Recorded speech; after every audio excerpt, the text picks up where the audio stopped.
എളുപ്പത്തിൽ fried rice എങ്ങനെ ഉണ്ടാക്കുന്നതെന്ന് നോക്കാം. 4 കപ്പ് വെള്ളം തിളപ്പിക്കാൻ വെക്കുക. ഓയിൽ ഇട്ട് കൊടുക്കുക. 1 കപ്പ് റൈസ് കഴുകി അതിലേക്ക് ഇട്ട് കൊടുക്കുക. ആവശ്യത്തിന് ഉപ്പിട്ട് കൊടുക്കുക. വെന്ത് വരുമ്പോൾ ഊറ്റിയെടുക്കുക. ഓയിലിട്ട് കൊടുക്കുക.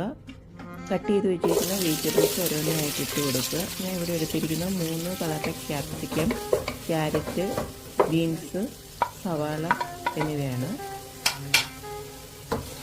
ഉപ്പിട്ട് കൊടുക്കുക.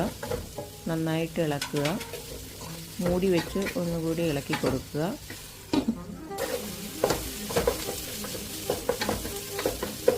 അതിൻ്റെ പച്ചപ്പ് മാറുമ്പോൾ 2 സ്പൂൺ നെയ്യ് ഇട്ട് കൊടുക്കുക. 2 ഏലക്ക, 2 ഗ്രാമ്പു, 2 പട്ട, അതുപോലെ തന്നെ നട്ട്സ് ഉണ്ടെങ്കിൽ അതിട്ട് കൊടുക്കുക. നന്നായിട്ട് ഇളക്കുക. വേവിച്ചിരിക്കുന്ന നമ്മുടെ റൈസ് ഇട്ട് കൊടുക്കുക. ഇളക്കുക. Fried rice ready.